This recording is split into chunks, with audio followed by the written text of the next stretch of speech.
Hello दोस्तों, pulmonary artery hypertension के treatment के टिप्स पर आज बात करेंगे। पल्मोनरी आर्टरी हाइपरटेंशन एक ऐसी बीमारी है जिसमें हार्ट से लंग्स में जाने वाली पल्मोनरी आर्टरी का प्रेशर बढ़ जाता है। जिस तरह से शरीर का ब्लड प्रेशर बढ़ जाता है उसी तरह से इस बीमारी में पल्मोनरी आर्टरी का प्रेशर बढ़ जाता है और इसकी वजह से कई बार राइट हार्ट फेलियर में चला जाता है। तो इसको मैनेज करने के लिए क्या टिप्स या क्या इंपॉर्टेंट नुस्खे हो सकते हैं, या क्या इसमें हमें वही चीज़ें करने की आवश्यकता है जो कि शरीर के ब्लड प्रेशर वाले पेशेंट्स पे करने की आवश्यकता होती है। आज इन सारी चीज़ों को हम डिस्कस करेंगे।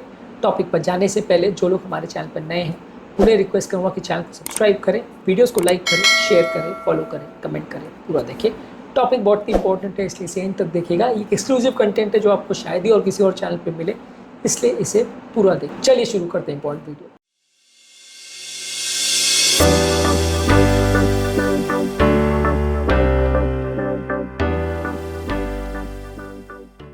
सबसे पहले जो भी ट्रीटमेंट प्रोटोकॉल आपको दिया गया है उसको फॉलो करिए। सिंपल फैक्ट में आपको बताऊं तो शरीर का ब्लड प्रेशर और पल्मोनरी आर्टरी प्रेशर में बहुत फ़र्क है। शरीर के ब्लड प्रेशर के लिए जो आपको बताया जाता है कि आप कोलेस्ट्रॉल वाला खाना मत खाइए, नमक वाला खाना मत खाइए, तेल वाला खाना मत खाइए और डेली एक्सरसाइज करिए, वो सारी चीज़ें कुछ हद तक पल्मोनरी आर्टरी हाइपरटेंशन वाले पेशेंट में एप्लीकेबल है, लेकिन इसके रिस्क फैक्टर्स बिल्कुल अलग होते हैं, इसके कारण बिल्कुल अलग होते हैं, इसके ट्रीटमेंट स्ट्रैटेजीज बिल्कुल अलग होती है, इसकी दवाइयाँ बिल्कुल अलग होती हैं। इसलिए दोनों चीज़ें सेम नहीं है। शरीर के ब्लड प्रेशर के लिए आप नमक को कम करते हैं, साग भाजी वाला खाना ज़्यादा खाते हैं तो उससे आपको ज़्यादातर फ़ायदा मिलता है, फाइबर वाली चीज़ों से और कोलेस्ट्रॉल लो वाली चीज़ों में खाने से आपको फ़ायदा मिलता है। जबकि पल्मोनरी आर्टरी हाइपरटेंशन में ज़्यादातर कोलेस्ट्रॉल से कोई खास लेना देना नहीं होता है, ज़्यादातर नमक से भी बहुत लेना देना नहीं होता है। हाँ, लेकिन अगर व्यक्ति कोई हार्ट फेलियर साथ में हो गया और राइट हार्ट फेलियर हो गया तो वैसे केस में नमक का रिस्ट्रिक्शन बोला जाएगा, लेकिन ज़्यादातर इसका बहुत ज़्यादा रोल नहीं है। एक हेल्दी लाइफस्टाइल के हिसाब से आप इसे फॉलो कर सकते हैं, लेकिन ये करना उतना ज़्यादा ज़रूरी नहीं है जितना शरीर के ब्लड प्रेशर के लिए किया जाता है। इसमें इंपॉर्टेंट चीज़ है कि जो मेडिसिन आपको दी जाती है वो उतनी ज़्यादा इफेक्टिव नहीं होती जितना शरीर का ब्लड प्रेशर कम करने वाली दवाइयाँ होती है, लेकिन फिर भी वो दवाइयों को आपको लेना आवश्यक है।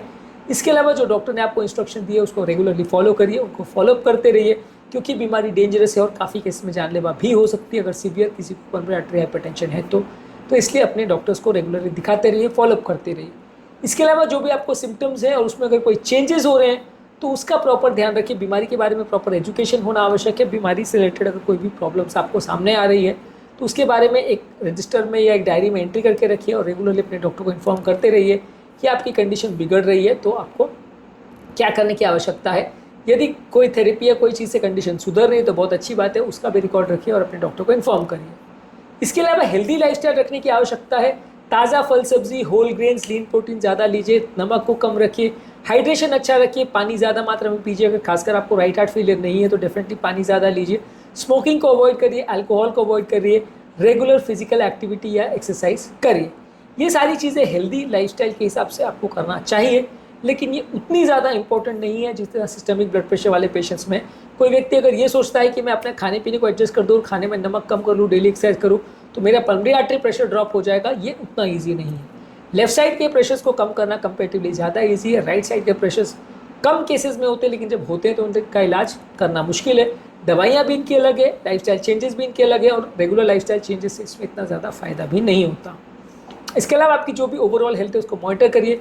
आपके ब्लड प्रेशर, आपकी हार्ट रेट, आपकी ओवरऑल कंडीशन, कितने चलने की क्षमता है, और एक और चीज़ जो इसमें बहुत ज़्यादा इंपॉर्टेंट है वो बॉडी वेट को मॉनिटर करते रहिए, क्योंकि जब राइट साइड हार्ट फेलियर में जाता है तो शरीर में पानी भरने लगता है। तो अगर सडनली आपका बॉडी वेट बढ़ना चालू हो गया है, 2-4 किलो अगर सडनली वेट गेन हो गया कुछ दिनों के अंदर, जो कि किसी खाने पीने से रिलेटेड नहीं है, तो इसका मतलब राइट हार्ट फेलियर में जा रहा है और पानी भरना चालू हो गया।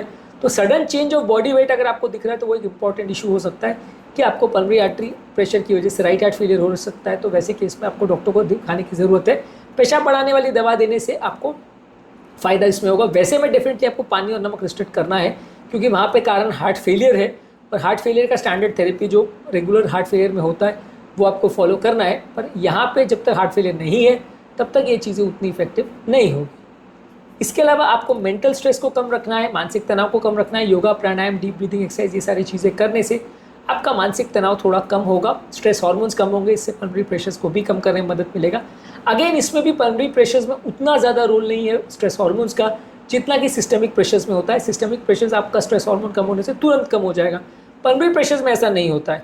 पल्मोनरी प्रेशर्स में यानी जो राइट हार्ट प्रेशर्स की हम बात करें वहाँ पे ऐसा नहीं हुआ कि आपका मानसिक तनाव कम हुआ तो आपका बीपी 20-30 कम हो गया, जबकि सिस्टमिक प्रेशर में बहुत कॉमनली होता है कि ज़रा भी टेंशन लिया तो बीपी 120 से 160 हो गया, टेंशन कम हो तो वापस 120 हो गया। पल्मोनरी प्रेशर में ऐसा नहीं होगा। इसके अलावा ओवर एक्सर्शन मत करिए, बहुत एग्रेसिव फिजिकल एक्टिविटीज़ मत करिए। अगर खासकर आपका पल्मोनरी आर्टरी प्रेशर है बहुत ज़्यादा तो बॉडी इसको उतना अच्छा टॉलरेट नहीं करेगा। राइट हार्ट क्योंकि अपने आप में थोड़ा सा वीक होता है, उसकी दीवार इतनी मोटी नहीं होती, इसलिए बहुत अग्रेसिव प्रेशर्स को वो टॉलरेट नहीं करता। सिस्टमिक ब्लड प्रेशर में तो 120-130 ब्लड प्रेशर में आराम से हार्ट चलता है और 200 तक भी हार्ट टॉलरेट कर लेता है, जबकि पल्मोनरी आर्टरी प्रेशर नॉर्मली 20 से कम होते हैं, वहाँ 120 से कम होते हैं या सिर्फ 20 से कम होते हैं। तो 20 से कम प्रेशर्स होता है। अगर प्रेशर अगर 60 से ऊपर चला गया तो उसको सीवियर बोलते हैं, वहाँ पे तो 160 से ऊपर जाता है तो हम सीवियर बोलते हैं। यहाँ पे 60 से ऊपर अगर पल्मोनरी आर्टरी प्रेशर चला गया तो उसको सीवियर बोलते हैं, और इसमें राइट हार्ट फेलियर का चांस ज़्यादा है। तो राइट हार्ट की ताकत कंपेरेटिवली कम होती है, इसलिए उसको ज़्यादा संभाल के रखना पड़ता है। ज़्यादा अग्रेसिव एक्सरसाइज नहीं करना चाहिए। योगा, प्राणायाम, डीप ब्रीथिंग एक्सरसाइज करके स्ट्रेस हार्मोन्स को कम करिए। ओवर एक्सर्शन बहुत ज़्यादा मत करिए, और अपने काम को प्रॉपरली मैनेज करिए और प्रॉपरली अपनी बॉडी एनर्जी को कंजर्व करिए, क्योंकि इस तरह के पेशेंट को बहुत ज़्यादा कमजोरी, सुस्ती का एहसास हो सकता है। इसके अलावा जहाँ कहीं भी आप अगर बाहर जाने वाले हो तो उस टाइम पे प्लान करिए जब आपको बेटर लग रहा हो। कई बार इस तरह के पेशेंट्स को हार्ट फेलियर के सिम्टम्स होते हैं, और कई बार इस तरह के पेशेंट्स का चलना फिरना मुश्किल हो जाता है, बहुत ज़्यादा कमजोरी, सुस्ती का एहसास होता है। तो इस वजह से अपनी एनर्जी को प्रिजर्व करिए, उसको प्रॉपरली यूज़ करिए। अगला इंपॉर्टेंट चीज़ है कि बीमारी के बारे में पूरा जानना आवश्यक है। बीमारी क्या होती है, किसको होती है, कैसे होती है और इसके क्या कारण होते हैं, ये सारी चीज़ों पर ऑलरेडी हमने सेपरेट वीडियोज़ की, इनको ज़रूर देख लीजिएगा।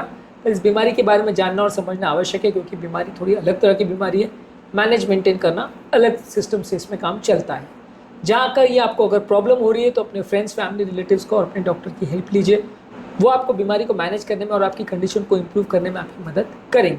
इसके अलावा गुड हाइजीन का प्रैक्टिस करिए। इस तरह के लोग कई बार इम्यूनो कॉम्प्रोमाइज़ हो सकते हैं, तो उनको इन्फेक्शन का रिस्क हो सकता है। खासकर लंग इन्फेक्शन होने से इस तरह के लोग को सडन कंडीशन बिगड़ सकती है। निमोनिया वगैरह से इस तरह के लोगों को अपनी जान को बचाना चाहिए, क्योंकि निमोनिया सडन कंडीशन बिगाड़ सकता है। तो उसका विशेष ध्यान रखिए। हैंड हाइजीन का प्रॉपर ध्यान रखिए। किसी व्यक्ति को अगर रेस्पिरेटरी इन्फेक्शन है उसके ज़्यादा पास मत जाइए। प्रॉपर वैक्सीनेशन जैसे निमोनिया के लिए और इन्फ्लुएंजा के लिए वो हर सीज़न में लगवाइए। और अगर आप कहीं ट्रैवल कर रहे हो तो ट्रैवल रिलेटेड इंस्ट्रक्शंस का प्रॉपर ध्यान रखिए। अपने ट्रिप को प्रॉपरली प्लान करिए। अगर ज़रूरी है तो अपने साथ ऑक्सीजन भी लेके जाइए, क्योंकि कई बार पल्मोनरी आर्टरी प्रेशर वाले पेशेंट्स की ऑक्सीजन सैचुरेशन कम होने की वजह से उनको ऑक्सीजन लगता है।